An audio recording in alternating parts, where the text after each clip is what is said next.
आज मैं बात करने वाला हूँ कि टीयू के back paper carry over regular student के बारे में बहुत ही महत्वपूर्ण सूचना लेके आया हूँ। क्योंकि आप बहुत सारे स्टूडेंट मैं देख रहा हूँ कन्फ्यूजिंग में कि उनको पेपर देना है कि नहीं देना है। बहुत सारे स्टूडेंट एक कमेंट में पूछ रहे हैं कि सर पेपर देना हमको कि नहीं देना है। क्योंकि इनका 2 से 3 मैटर है। नंबर एक ये है कि अगर जिनका बैक पेपर था तो और वो उनका एग्ज़ाम्स इन्होंने फॉर्म फिलअप कर दिया था, तो अब उनका एडमिट कार्ड भी आ गया है, बट उनको रिजल्ट में PWG शो हो रहा था, यानी कि पास विद ग्रेस, वो ग्रेस से पास हो चुके थे। तो क्या उनको एग्ज़ाम्स देना है कि नहीं देना है। और नंबर 2 उससे बात करूंगा कि अगर आपने बैक पेपर का एग्ज़ाम्स दिया और आपको पहले ग्रेस मार्क्स मिला था, तो बैक पेपर के बाद क्या ग्रेस मार्क्स मिलेगा या फिर रिमूव हो जाएगा।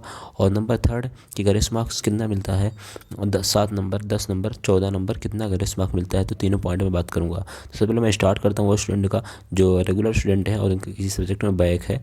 तो आपको बता दूँ, अगर आपने बैक पेपर का फॉर्म फिलअप कर दिया था, भले आप PWG आपके रिजल्ट में शो हो रहा है, आपका किसी सब्जेक्ट में PWG लगा है, यानी ग्रेस मार्क्स के साथ आप पास हैं, तो आपको एग्जामिनेशन फॉर्म अगर आपने फिलअप कर दिया तो एग्ज़ाम्स देना कंपलसरी है। क्योंकि एडमिट कार्ड आपका तभी आता है जब आपने एग्जामिनेशन फॉर्म फिलअप किया होगा, तभी आपका एडमिट कार्ड आया होगा।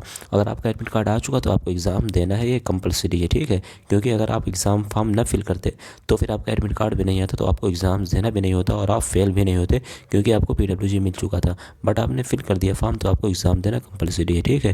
तो ये फर्स्ट पॉइंट आपको क्लियर हो गया होगा, मैं उम्मीद करता हूँ, ठीक है। अब बात करता हूँ मैं दूसरा पॉइंट पे कि अगर हम बैक का एग्ज़ाम्स देते हैं तो क्या हमारा ग्रेस मार्क्स रहेगा या रिमूव हो जाएगा। तो मैं आपको बता दूं, अगर आपने बैक का फॉर्म फिलअप कर दिया है और आपको पहले से PWG यानी कि ग्रेस मार्क्स मिला है, तो बैक का फॉर्म जब एग्ज़ाम देंगे तो आपका ग्रेस मार्क्स रिमूव हो जाएगा और आपका अब जो बैक पेपर देंगे उसी के हिसाब से आपका ऐड होगा, ठीक है। यानी जो पहले से आपको ग्रेस मार्क्स मिला था वो रिमूव हो जाएगा। तो मैं होप करता हूँ कि सेकंड पॉइंट पे आपको क्लियर हो गया होगा।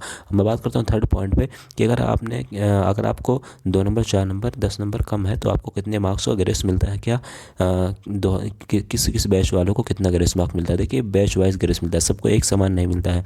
अगर आपको 2014-15 बैच के हैं तो आपको 10 नंबर का ग्रेस मार्क मिलेगा। और अगर आपका 16 से 17 बैच वाले स्टूडेंट हैं, 16, 17, 17, 18, तो आपको 7 मार्क्स का ग्रेस मिलेगा। और अगर आप 18, 19 बैच के हैं या फिर 19, 20 बैच के हैं तो फिर आपको 10 मार्क्स का ग्रेस मिलेगा। अब आप उसमें ले सकते हैं ग्रेस मार्क्स। अब आप चाहें एक सब्जेक्ट में क्योंकि एक साल में एक ही बार ग्रेस मिलता है और आपको इवन में मिलता है, ऑड में नहीं मिलता है। अगर आपको डिटेल में देखना है तो मैं डिस्क्रिप्शन में लिंक दे दूँगा, वहाँ से मैंने वीडियोस बनाए हैं, 2 से 3 वीडियो मैं आपको दे दूंगा, वहाँ से लिंक, आप वहाँ जाके देख सकते हैं सारी इन्फॉर्मेशन आपको। और अगर आपको अभी तक किसी भी सब्जेक्ट में डाउट है, आपको अभी तक ग्रेस मार्क्स नहीं मिला है, या फिर आपको कोई भी AKTU का डाउट है, या फिर आपको एक कन्फर्म नहीं कितने मार्क्स का ग्रेस मिलेगा, CGPA क्या क्राइटेरिया, तो आप मुझसे कमेंट करके पूछ सकते हैं, मैं आपकी रिप्लाई ज़रूर दूंगा।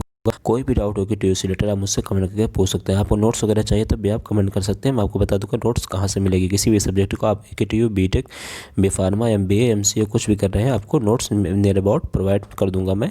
अगर मेरे पास मैं आपको दे दूंगा, वो बता दूंगा कहाँ से आपको डाउनलोड करनी है। सिर्फ बस इतना, थैंक यू।